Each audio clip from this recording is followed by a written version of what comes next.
오늘 우리에게 주신 하나님의 말씀은 사무엘상 1장 1절에서 20절 말씀입니다. 봉독은 1절에서 11절, 16절에서 20절만 하겠습니다.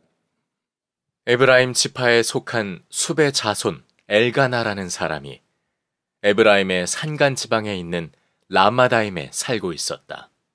그의 아버지는 여로함이고 할아버지는 엘리후이고 그 윗대는 도후이고 그 윗대는 숲이다. 엘가나에게는 두 아내가 있었는데 한 아내의 이름은 한나요, 또 한 아내의 이름은 브닌나였다. 브닌나에게는 자녀들이 있었지만 한나에게는 자녀가 하나도 없었다. 엘가나는 매년 한 번씩 자기가 사는 성읍에서 실로로 올라가서 만군의 주님께 경배하며 제사를 드렸다. 그곳에는 엘리의 두 아들인 홈니와 비느하스가 주님의 제사장으로 있었다. 엘가나는 제사를 드리고 나서는 늘 아내 브닌나와 그가 낳은 모든 아들, 딸에게 제물을 각각 한 몫씩 나누어 주곤 하였다. 그러나 한나에게는 두 몫을 주었다. 비록 주님께서 한나의 태를 닫아 놓으셨지만 엘가나는 한나를 사랑하였다. 주님께서 한나의 태를 닫아 놓으셨으므로 그의 적수인 브닌나는 한나를 괴롭히고 업신여겼다. 이런 일이 매년 거듭되었다. 한나가 주님의 집으로 올라갈 때마다 브닌나가 한나의 마음을 늘 그렇게 괴롭혔으므로 한나는 울기만 하고 아무것도 먹지 않았다. 그럴 때마다 남편 엘가나가 한나를 위로하였다. 여보, 왜 울기만 하오? 왜 먹지 않으려 하오? 왜 늘 그렇게 슬퍼만 하는 거요? 당신이 10 아들을 두었다고 해도 내가 당신에게 하는 만큼 하겠소? 한 번은 엘가나 일행이 실로에 있는 주님의 집에서 음식을 먹고 마신 뒤에 한나가 일어나서 자리를 떴다. 그때에 제사장 엘리는 주님의 성전 문설주 곁에 있는 의자에 앉아 있었다. 한나는 괴로운 마음으로 주님께 나아가 흐느껴 울면서 기도하였다.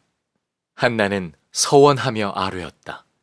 만군의 주님, 주님께서 주님의 종의 이 비천한 모습을 참으로 불쌍히 보시고 저를 기억하셔서 주님의 종을 잊지 않으시고 이 종에게 아들을 하나 허락하여 주시면 저는 그 아이의 한평생을 주님께 바치고 삭도를 그의 머리에 대지 않도록 하겠습니다. 이 종을 나쁜 여자로 여기지 마시기 바랍니다. 너무나도 원통하고 괴로워서 이처럼 기도를 드리고 있습니다. 그러자 엘리가 말하였다. 그렇다면 평안한 마음으로 돌아가시오. 이스라엘의 하나님이 그대가 간구한 것을 이루어 주실 것이오. 한나가 대답하였다.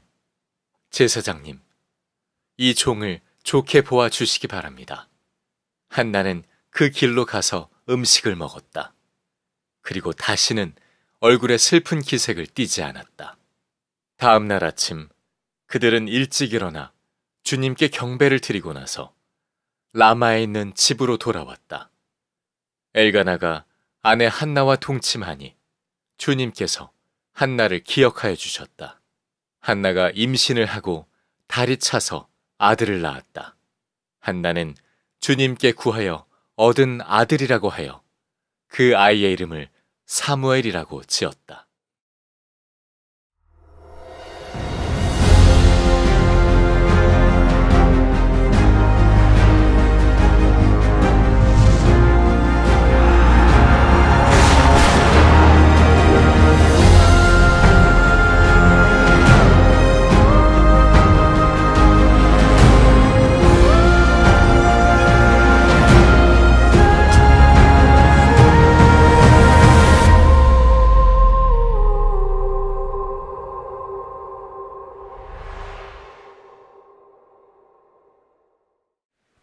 네, 오늘은 신년 주일이자 임명 주일이자 성찬 주일입니다.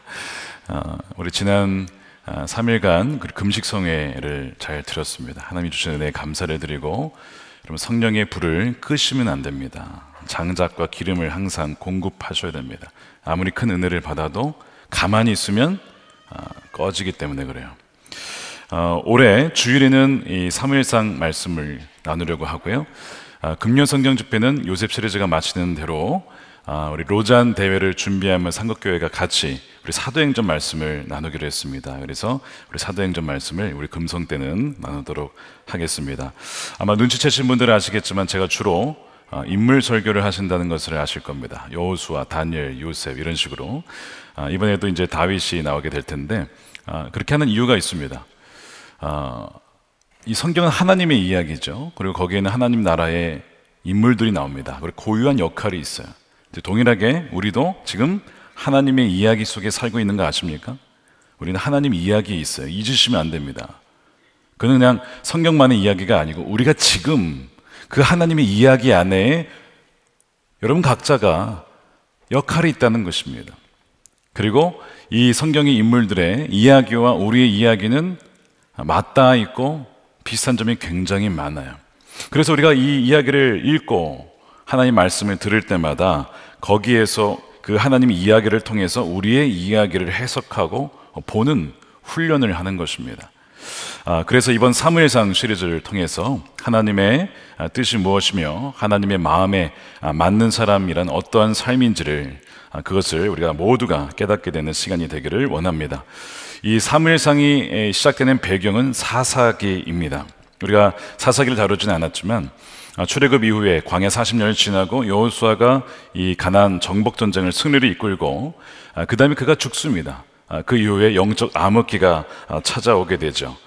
바로 도덕적, 정치적, 영적 무정부 상태라고 부를 수 있는 자기의 소견에 오른 대로 살았던 시대, 그 시기가 이어지는데 정말 이 신앙이 없는 건 아니었지만 신앙이란 이름으로 욕망의 시대, 신앙의 이름으로 욕망을 포장하고 또한 탐욕을 쫓아 살았던, 또한 하나님을 잊었던 시대라고 부를 수가 있습니다. 근데 그 시대에 참 위대한 믿음의 여인이 있었어요. 그 중에 한 명이 룻이고 또 한 명이 한나입니다. 동시대 사람이에요. 동시대 사람. 룻기 이후에 사무엘상이 이어지잖아요.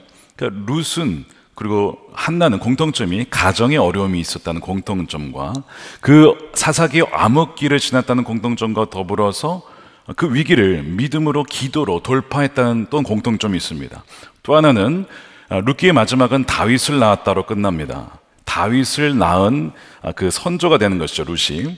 그러면서 동시에 한나는 사무엘을 낳은 어머니가 됩니다. 그리고 다윗과 사무엘은 함께 이 사사기의 암흑기를 종결시키고 정말 이스라엘의 가장 영광스러운 시대를, 새 시대를 엽니다. 다시 한번 말씀드리면 시대를 전환시키는 인물들이 바로 이 사무엘 그리고 다윗입니다. 그런데 그 남자들 누가 낳습니까? 위대한 믿음의 여인들이 나타나는 거예요. 믿음의 여인들이 항상 있습니다. 우리가 오늘 그 한나를 살펴보려고 합니다. 오늘 1절에 보시면 엘가나라고 하는 인물이 나오는데 엘가나가 이 에브라임 지파 땅에 살고 있었어요. 그래서 오늘 세번역 성경은 에브라임 지파라고 소개가 되어 있지만 사실 개정판이나 또 다른 번역을 보게 되면 땅은 에브라임 지파 쪽에 살았지만 그의 출신은 역대상 6장에 근거하면 레위 지파의 고핫 자손이다라는 것을 알게 됩니다. 거기에 이 엘가나가 참 경건한 남자로서 살아왔어요. 참 부유한 집안이기도 했는데요. 주기적으로 하나님을 예배하러 가는데 혼자만 예배하는 게 아닙니다. 가족들을 다 데리고 가요. 자녀들의 신앙교육에 굉장히 관심이 많았던 아버지가 엘가나입니다. 한편으로 본문에 이제 앞으로 나오겠지만 엘리 제사장은 자녀들의 신앙 양육을 신경 쓰지 못했습니다. 그래서 본인도 나중에 점점 타락하고 그 다음에 그 두 아들들은 더 심한 이 두 가정이 대비가 되고 있어요. 이 엘가나에게 두 아내가 있었습니다. 한나와 분인나에. 한나라는 이름의 뜻은 은혜를 입은 여인, 짧게 얘기하면 그냥 은혜입니다. 그리고 분인나의 이름은 진주 혹은 산호의 브랜치, 가지라고 하는 이름을 갖고 있어요. 이 분인나에게는 자녀들이 있었습니다. 그러나 한나에게는 자녀가 없었죠. 이것이 이제 문제의 시작이 됩니다. 그렇다 보니까 예배를 드리고 난 다음에 이 제사 음식을 이 엘가나가 한나에게는 분인나보다 2배를 주는 거예요. 그러니까 위로 차 준 것 같아요. 그리고 더 사랑했기 때문에 그런 것 같습니다. 그러다 보니 이 분인나가 어떤 마음이 듭니까? 시기하는 마음이 듭니다. 차별을 받았다고 생각을 하는 거예요. 자녀는 내가 낳았는데 왜 한나에게 더 잘해주냐 이거죠. 그래서 이 분인나가 한나를 괴롭히기 시작합니다. 그리고 6절 보십시오. 그의 적수인 분인나는 한나를 괴롭히고 업신여겼다. 이런 일이 매년 거듭되었다. 한나가 주님의 집으로 올라갈 때마다 분인나가 한나의 마음을 늘 그렇게 괴롭혔으므로 한나의 반응이 어떻습니까? 울기만 하고 아무것도 먹지 않았다는 겁니다. 이 괴롭혔다는 것, 또 성가시게 했다는 것, 이 업신여겼다는 것은 이 한나의 닫혀있는 태를 조롱한 것입니다. 비어있는 태를 조롱한 거예요. 그러니까 참 나쁜 여인이죠. 아무리 자기가 자녀가 많다고 해서 자기가 본인이 아기를 갖지 못했을 때 아마 그걸 모를 리가 없는데 그렇게 이 한나를 조롱하는 겁니다. 왜 분인나가 그렇게 한나를 조롱한 것일까? 사회적 배경이 있습니다. 우리 조선시대도 그랬지만 고대 사회에서 더더욱 불임인 아내는 수치스러운 존재로 여겨지곤 했습니다. 그때는 자녀가 단지 신이 주신 선물이다 라고 여길 뿐만 아니라 또 한 가지는 경제적인 상징이었습니다. 자녀들이 많아야 밭에 일할 노동력이 많았고 그 얘기는 경제적인 부로 이어졌기 때문에 자녀가 많다는 것은 다산이라고 하는 것은 엄청난 특권이고 부로 여겨졌던 것이죠. 또한 노년의 부모를 봉양할 수 있는 자들이 자녀였기 때문에 미래가 보장이 된 것이고 또한 부모의 가업이 자녀들에게 이어져서 계속 대를 이을 수 있다는 점에서 미래를 대비할 수 있다는 보장했다는 장점이 있습니다. 국가적으로 보면 군사력입니다. 그러니까 이 고대 사회에는 자녀를 못 낳는다라고 하면 그 여인은요, 죄송하지만 사회에서 완전히 인정받지 못했던 조롱받았던 대상이 되는 거예요. 이런 사회 문화 속에서 한나가 어떤 심정이었을까 한번 상상을 해 보십시오. 내가 왜 사는 것일까? 자신의 존재 이유에 대한 물음을 가졌을지 몰라요. 그것이 굉장히 스트레스였을 텐데 남편이요, 자기가 자식을 못 낳으니까 이 분인나라고 하는 당시 관습에 따라서 둘째 아내를 데려오니 이 둘째 아내를 보면서 한나가 받을 고통은 가중이 된 것이죠. 여기에 한나가 어떻게 반응하냐면 울기만 하고 아무것도 먹지 않습니다.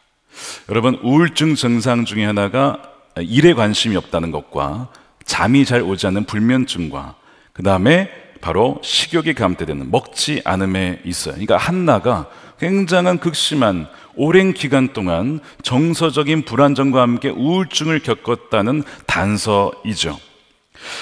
이 한나는 이 태문이 열리지 않은 것이 자기 때문임을 알고 있었어요.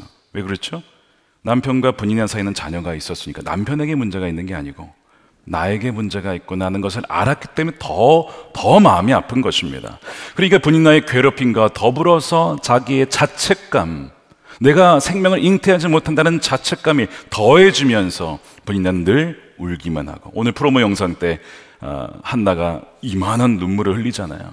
그러니까 한 방울에 다 표현을 한 겁니다. 한 방울에 눈물을 흘리며 아파하며 괴로워하는 한나의 모습을 보게 돼요.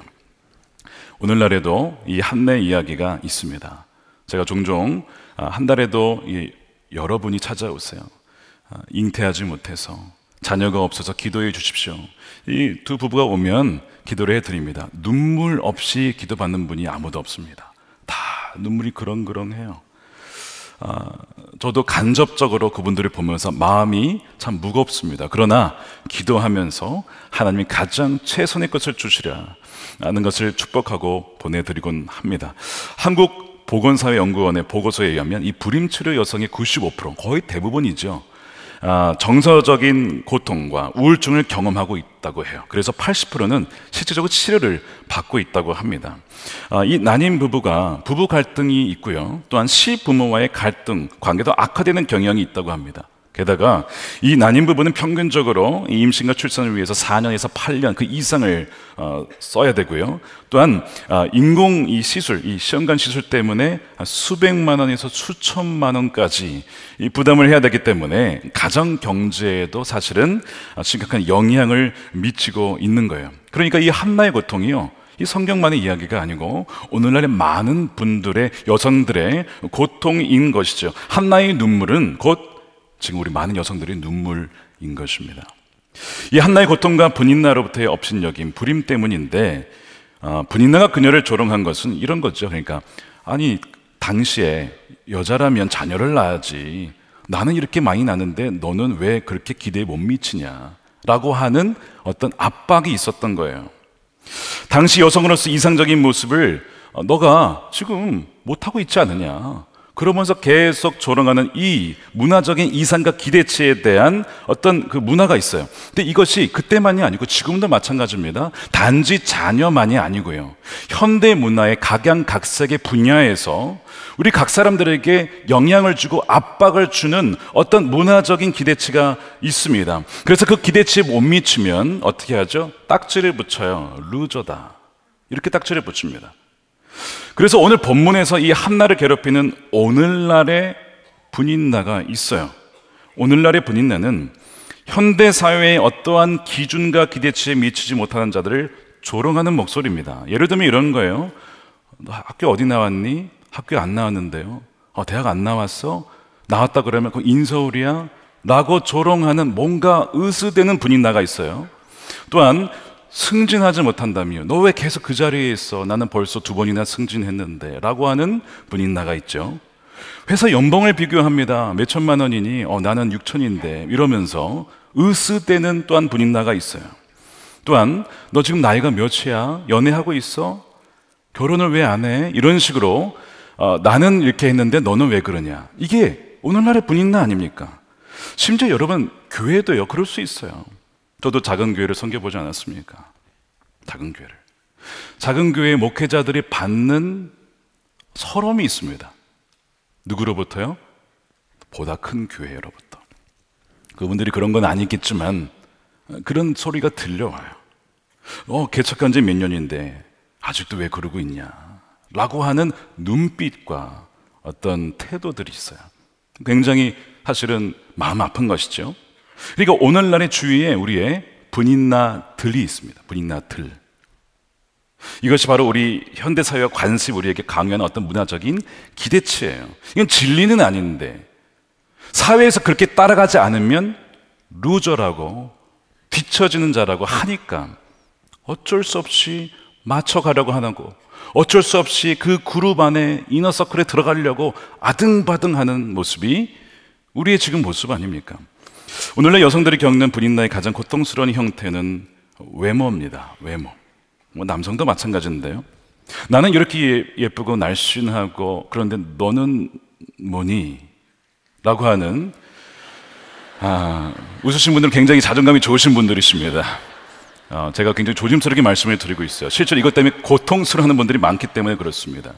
여러분, 외모는 물론 어떤 외모라기보다 정결하고 깔끔하게, 왜 자신만 보는 것이 아니라 남도 보니까 준비하는 것은 중요하지만, 외모 지상주의는 이건 분명 왜곡된 것이고 이거는 우상입니다. 숭배 대상이 되고 있습니다. 이 분인나에 이런 업신여김이 있어요, 여러분. 제가 죄송하지만 예전에 한번 말씀드린 것 같은데 용서해 주시고 들어주시길 바랍니다. 미국에 저희가 갔을 때, 저희 딸이 이제 3살 때 갔거든요. 한 6살 정도 지났을 때 바비 인형을 원해서 사줬어요. 기억나십니까? 바비 인형 어떻습니까? 저 기형적으로 다리가 길고, 뭔지 아시죠? 이 비율이 말도 안 되게, 인형이니까 그렇다 치지만 어쨌든 이 백인이니까 금발머리에 얼마나 예뻐요. 그러니까 이제 아이가 너무 예쁘다고 좋아했어요. 근데 초등학교에 들어가면서 어떤 일이 벌어졌냐면 애가 점점 우울해지는 겁니다. 왜요? 자기 주위에 다 백인이에요. 90% 이상이 백인이었습니다. 95% 가까이. 다 금발이, 거의 대부분 금발이, 아니면 브라운이든지 갈색이든지 어쨌든 자기 혼자 거의 자기랑 인도 사람 몇 명만 검정머리예요. 비교가 되지 않겠습니까? 피부 색깔도 백인과 약간 색깔이 달라요. 얼굴 모양도 다릅니다. 눈도 다릅니다. 코도 다릅니다. 그리고 바비냐고 보니까 또 달라요. 어떤 마음이 드는 거예요? 어느 날 엄마한테 와서 엄마 나 어글리한 것 같아. 못생긴 것 같아. 추한 것 같아. 이러는 거예요. 제가 그 얘기를 전에 듣고 무슨 일이냐고 알아보니까 애가 이러한 프레셔를 받았던 것입니다. 학교에서 친구들로부터 또한 바비로부터.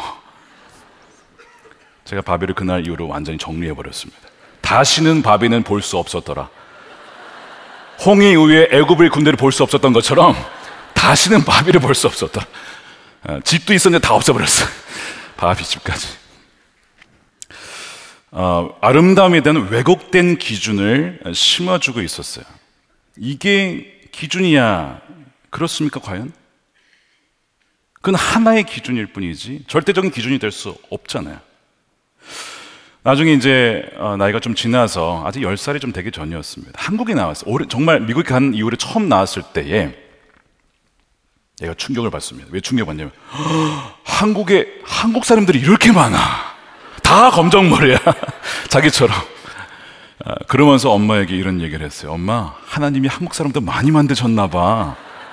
거기서는 나랑 몇 명 없었는데. 그걸 가지고 어느 날 한글학교에서 글짓기를 했어요. 그 표현을 가지고. 제가 자랑하려는 건 아니고요. 절대 아니고.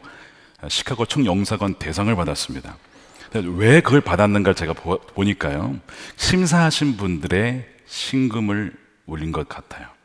소수민족으로서 비교하며 차별당하며 주류 사회에 진입하려고 아등바등하지만 그렇게 들어가지 못하는 아픔, 또 1등 시민과 2등 시민으로 나눠지는 것 같은 사회 분위기, 거기에서 하나님이 한국 사람들 많이 만드셨나 봐. 이 문장이 많은 분들의 눈물을 흘리게 한 것이 아닌가 싶어요. 저는 이 딸을 보면서 늘 하나님 보시기에 또 아빠가 보기에 너무 아름다운 딸이야. 너는 정말 예쁜 딸이야. 제가 늘 그렇게 해요. 지금 이제 정서적으로 건강한 아이로 변화되었습니다. 물론 또한 한류 열풍 때문에 지금은 또 아시안 사람들이 많이 부각이 되고 부상이 됐지만 한류 열풍에도 역시 뭐가 있습니까? 외모 지상주의는 여전합니다. 여전합니다. 이런 기준이 있다 보니까 많은 여성들이 섭식장애를 겪습니다. 자기가 보기에 자기는 과체중이라고 생각을 하는 거예요. 여러분, 섭식장애가 단지 그냥 밥을 안 먹는 정도가 아닙니다. 이게 외모지상주의 영향인데 한 그 미국의 이 하버드 대학의 보고서에 의하면 섭식장애가 미국의 10% 정도가 겪고 있는데 여성이 2배가 많습니다. 남성보다. 한국은 4배나 많습니다. 1시간에 1명꼴로 섭식장애로 죽고 있어요. 청소년의 경우에는 어른들보다 1.5배에서 2배 정도 더 많이 겪습니다. 청소년들이 훨씬 더 민감하고 섭식장애를 겪어요. 그리고 마약에 의해서 정신질환 2번째로 높은 사망률을 갖고 있습니다. 심각한 것이죠. 그러니까 이 지금 통계가 보여주는 것은 본인 나이 이 조롱과 업신 여김, 이 문화적인 다양한 형태를 통해서 우리에게 다가오는 것은 생명을 앗아갈 정도로 고통스러운 일이라는 것. 이것이 지금 한나가 받은 고통입니다. 그러면 지금 여러분들에게 들리는 본인나의 조롱과 업신여금은 무엇입니까? 남자들이라고 예외가 아니에요. 남자들도 사회에 나가면 어떤 것이 있습니까? 승진해야지, 권력 있어야지, 돈 좀 가지고 있어야 좀 가오 부르지 않겠어? 어떤 압박이 있죠. 앞서야지, 뒤쳐줘야 되겠냐고. 이런 분인나의 남자 분인나들의 소리가 또 있어요. 매일 받죠. 매일. 그 스트레스와 짐을 갖고 살아가는 남성들, 여러분 똑같은 것입니다. 그러나 오늘 한나가 당하는 고통을 더욱 이해할 수 없는 이유 중에 또 하나가 있다면 한나의 태를 닫은 것이 하나님이라는 데 있습니다. 하나님. 오늘 5절에 비록 주님께서 한나의 태를 닫아 놓으셨지만 주님께서 닫으셨대요. 6절에 주님께서 한나의 태를 닫아 놓으셨대요. 한나의 고통이 더해진 이유는 하나님께서 저 악한, 자기가 보기에 자기보다 덜 성숙한, 조롱하니까, 업신여기니까 덜 성숙한 분인나에겐 저렇게 자녀들을 많이 주시면서 어떻게 저에게는 단 한 명 주지 않습니까? 많이 바라지도 않고 한 명이라도 주면 좋겠지만 어떻게 단 한 명도 주지 않습니까? 이해가 안 되는 것이죠. 원통한 것입니다. 여러분, 하나님께서 여러분의 앞길에 소위 태의 문, 취업의 문, 승진의 문, 재정의 문, 사업의 문을 닫으셨다면 이해하실 수 있겠어요? 내가 보기에 하나님도 믿지 않고 내가 보기에 나보다 덜 성숙한 사람의 문들은 활짝 열려 있는데 왜 제 인생의 문들은 다 닫아 놓으셨습니까? 이러면 이해할 수 있는 자가 얼마나 있겠습니까? 그러니까 한나는 더 괴로웠던 겁니다. 이 상황에서 대안이 제시가 됩니다. 대안이 뭐냐면 남편이 대안을 가져와요. 이 엘가나가 이 한나를 보면서 굉장히 아파하죠. 불쌍히 여기면서 8절에 왜 그렇게 늘 슬퍼만 하오? 이 남자들의 이 여성에 대한 공감 능력은 그렇게 좋지는 않아요. 그러니까 이해를 못하는 거야, 왜 우는지를. 그러면서 얘기하는 게 뭐냐면 내가 당신에게 하는 만큼 하겠냐 이거죠. 여러 아들이 있다 하더라도 그 여러 아들보다 내가 더 낫지 않냐라고 위안을 주는 것입니다. 참 그래도 괜찮은 남편이에요. 왜냐하면 당시에 자녀를 못 낳은 여자에 대한 이 취급에 대하면 이 엘가나는요 너무나 귀한 사람이에요. 왜냐하면 한나를 도구로 대하고 있지 않기 때문에 그렇습니다. 자녀 낳는 기계로, 자녀 낳는 도구로 삼고 있지 않다는 점에서 이 엘가는 참 멋진 남편입니다. 그녀를 그 자체로 살아있는 인격으로 대우해 준 거예요. 당신은 나에게 자녀를 낳아주기 위해서 나랑 결혼한 게 아니야. 당신은 그 자체로 나의 사랑스러운 대상이야. 참 위로가 되었겠지 않겠습니까? 유대 철학자 마틴 부부의 표현을 빌린다면 두 가지 관계가 있어요. 하나는 나와 너의 관계, 그저 존재 자체로 인격적인 관계예요. 사랑하는 관계입니다. 그게 나와 너의 관계거든요. 또 다른 관계는 뭡니까? 나와 그것, 그 누군가를 도구로 삼아서 나의 목적을 성취하기 위해 부품으로 삼는 것, 그런 관계가 있어요. 일적으로만 대하고 나의 어떤 이익을 취하기 위해서 사용하는 관계. 그러나 엘가나는 그저 한나를 나와 너의 관계, 사랑하는 존재로 대우해 주었다는 점에서 참 멋진 남편입니다. 그런 남자들이 되시기를 축복합니다. 그런 남편들이 되시기를 축복합니다. 그러나 이 엘가나의 존재가 참 귀했지만 한나는 거기에 머물러 있지 않습니다. 거기에 어떤 응답을 하진 않아요. 귀했겠죠. 감사했겠죠. 그러나 거기에 머물러 있지 않고 오늘 9절에 보시면 엘가나 일행이 실내에서 그 성소에 있는 곳에서 음식을 먹고 마신 뒤에 한나가 자리에서 벌떡 일어납니다. 여러분, 벌떡 일어난다는 것은 무슨 뜻이죠? 뭔가 그래 결심했어 그런 뜻 아니에요? 뭔가 벌떡 일어나더니 뭔가 결단을 해요. 더 이상 이런 상황에 끌려가지 않겠다. 상황 때문에 불행해하며 울며 음식을 거부하며 그런 삶을 살고 싶지 않다라고 결단을 내리고 어디로 갔느냐? 성소로 갑니다. 실로에 있는 성소로. 거기로 가서 기도를 하죠. 눈물의 간구와 기도를 드려요. 자, 11절에 한나가 서원을 합니다. 서원 기도를 드려요. 만군의 주님, 만일 주님께서 주님의 종의 이 비천한 모습을 참으로 불쌍히 보시고 저를 기억하여 주셔서 주님의 종을 잊지 않으시고 이 종에게 아들을 하나입니다. 단 하나를 만일 허락하여 주시면, 굉장히 완곡한 표현이에요. 만일 주시면 저는 그 아이의 한 평생을 주님께 바치고 삭도를 그의 머리에 대지 않게 하겠습니다. 서원 기도를 드렸는데 나시린으로 바치겠다는 겁니다. 나시린은 일정 기간 동안 하나님을 위해서 전적으로 바쳐지는 거예요. 일정 기간 동안, 그게 한 달이든 뭐 1년이든 일정 기간. 근데 지금 한나는 뭐 하겠다는 겁니까? 라이프타임, 평생을 바쳐진 자로 하나님께 드리겠다는 그런 서원 기도를 하고 있어요. 이게 나시린 기도죠.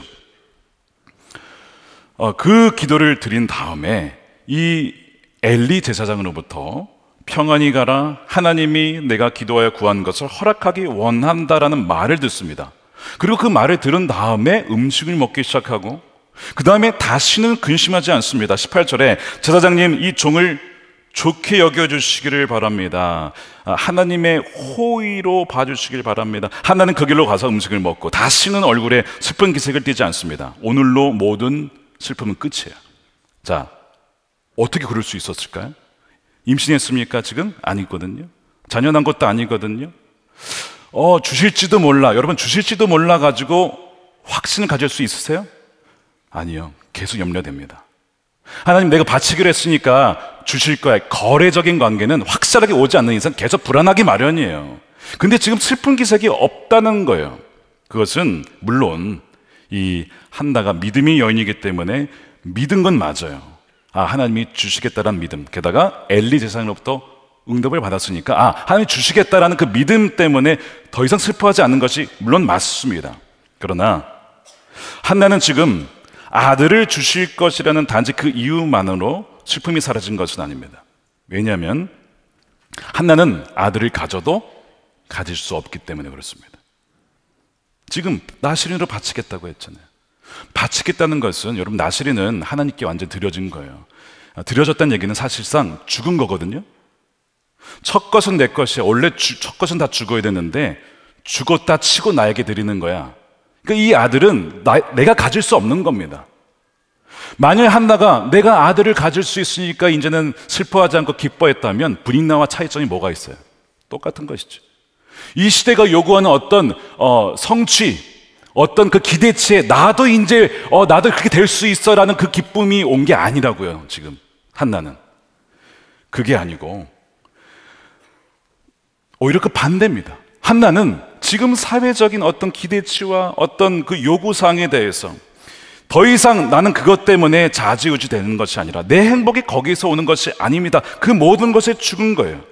이것을 가져야만 사회에서 인정받고 그 존경을 받는다는 사사기 시대의 어떤 문화적인 배경이 있잖아요.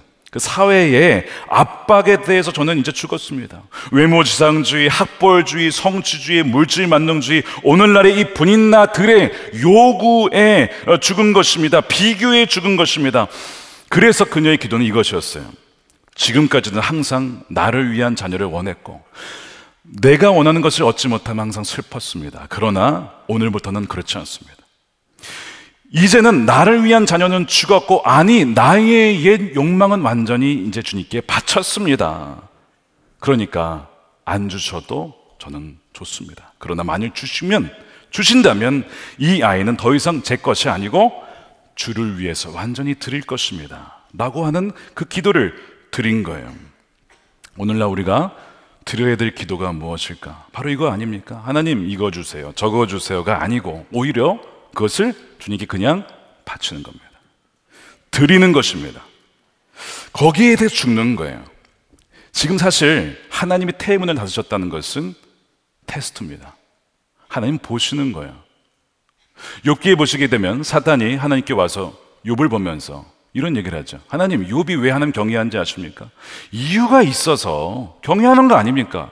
복 주시고 소유 주시고 하나님보다 잘 되게 해 주시니까 욥이 경외하는 거 아닙니까? 그거 싹 빼보십시오. 욥이 경외할지 안 할지 저는 안 한다에 걸겠습니다.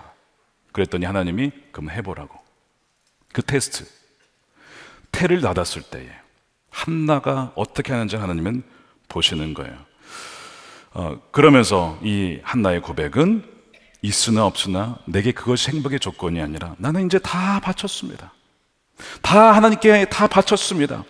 그러므로 그 전심의 기도를 하나님께서 들으신 것이죠. 기억하셨어요. 그래서 그 다음날 아침 일찍 일어나 이제 엘가나와 이 한나가 예배를 하고 돌아가서 동침을 했을 때 하나님께서 그녀를 생각하십니다. 자, 19절 말씀을 함께 읽어볼게요. 시작. 엘가나가 아내 한나와 동침하니 주님께서 한나를 기억하여 주셨다. 기억하다는 자카르인데 이것은 기억하다 혹은 마음에 두다, 마음에 새기다 이런 의미를 갖고 있어요. 이것이 어디에 나오냐면 창세기 9장에 하나님께서 노아와 언약을 하시고 내가 다시는 홍수로 멸하지 않을 거야. 무지개를 볼 때마다 기억할 거야. 그 기억, 그게 자카르.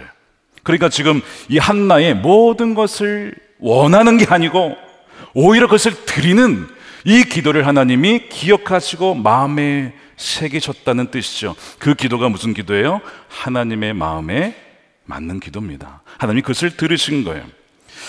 그리고 이제 이 사무엘을 낳는 겁니다. 20절에 한나가 임신을 하고 달이 차서 아들을 낳았다. 한나는 주님께 구하여 얻은 아들이라고 하여 그 아이의 이름을 사무엘이라고 하였다. 사무엘은 주님께 구하였다 혹은 주님께서 들으셨다라는 뜻입니다. 그러면 쉐마, 들으라 이스라엘아, 들으라. 쉐마. 그러니까 사무엘은 쉐마, 하나님께서 들으셨다는 뜻이거든요. 저는 이 말씀을 묵상하면서 하나님 왜 한나를 택하셨습니까? 질문을 했더니 하나님이 답변을 주셨어요. 여러분, 말씀을 묵상하다가 하나님께 질문해 보십시오. 하나님이 답변을 주실 것입니다. 제가 왜 한나입니까? 라고 물었을 때 하나님이 크게 두 가지를 주셨어요. 하나는 한나가 브릿나의 악을 악으로 갚지 않았다는 거예요. 굉장히 중요한 포인트입니다. 자기에 대한 조롱에 대해서 브릿나에게 어떠한 악을 갚지 않았어요. 이게 왜 중요하냐면 사사기 시대는 복수의 시대였거든요. 악을 악으로 갚는 시대예요. 그런데 이제는 새 부대가 필요해요. 악을 갚지 않는 사람이 필요합니다. 그게 첫 번째. 두 번째는요, 왜 한나입니까? 사사기 시대가 어떤 시대라고 했습니까? 탐욕의 시대. 신앙으로 욕망을 포장한 시대입니다. 모든 사람들이 다 원하기만, 취하려고만 했어요. 우상을 숭배한 시대입니다. 근데 하나님은 지금 뭘 준비하고 계십니까? 사무엘을 준비하고 계세요. 이 사무엘은 시대를 전환시키는 인물이에요. 근데 이 사무엘을 잉태할 정결한 태가 필요했습니다. 성경적으로 표현하면 금그릇도 아니고 하나님이 쓰시는 것은 은그릇도 아닙니다. 어떤 그릇이에요? 깨끗한 그릇을 쓰십니다. 깨끗한, 정결한 그릇이에요. 하나님이 새 포도주를 어디에 담으세요? 새 부대에 담으십니다. 지금 하나님 찾고 계신 거는 뭡니까? 정결하고 깨끗한 그릇, 새 부대, 순결한 태를 찾고 계신 것이죠. 만일 하나님이 그냥 태를 일찍 열어주었더라면 한나가 낳은 아들은 그저 사사기 암흑기의 한 아들로 끝났을 거예요. 그러나 이 고난의 시기를 통해서 하나님은 한나의 영혼을 정결케 하셔서 사무엘을 잉태케 하시고 새로운 이스라엘의 역사를 잉태케 하는 그 여인으로 준비시키시고 그녀에게 사무엘을 보내시는 것입니다.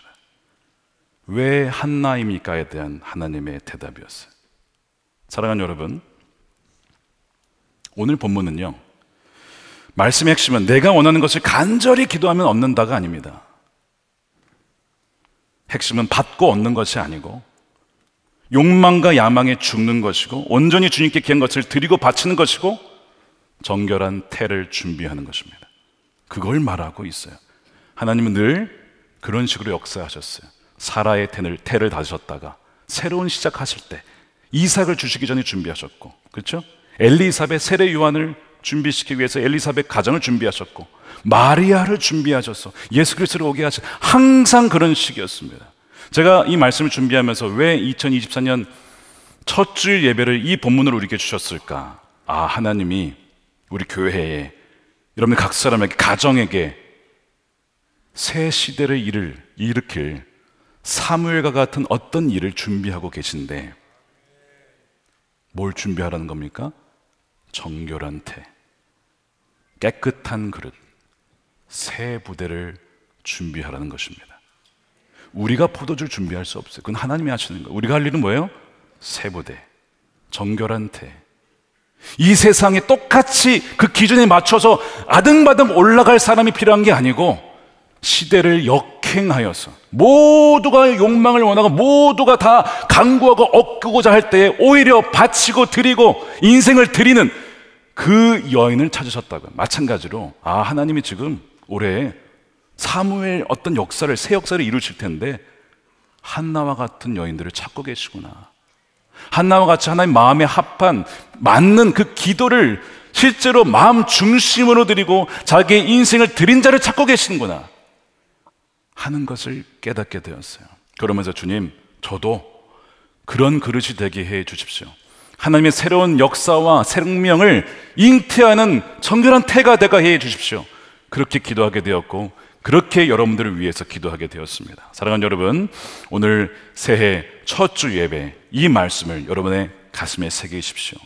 하나님의 마음에 맞는 기도를 시작하여서 이 시대의 욕망에 맞춰가는 자가 아니라 오히려 거슬러서 하나님의 역사를 잉태하고 품어내고 열매를 주님께 올려드리는, 다 드리는 저 여러분들의 복된 2024년이 되시기를 주님의 이름으로 축원드립니다.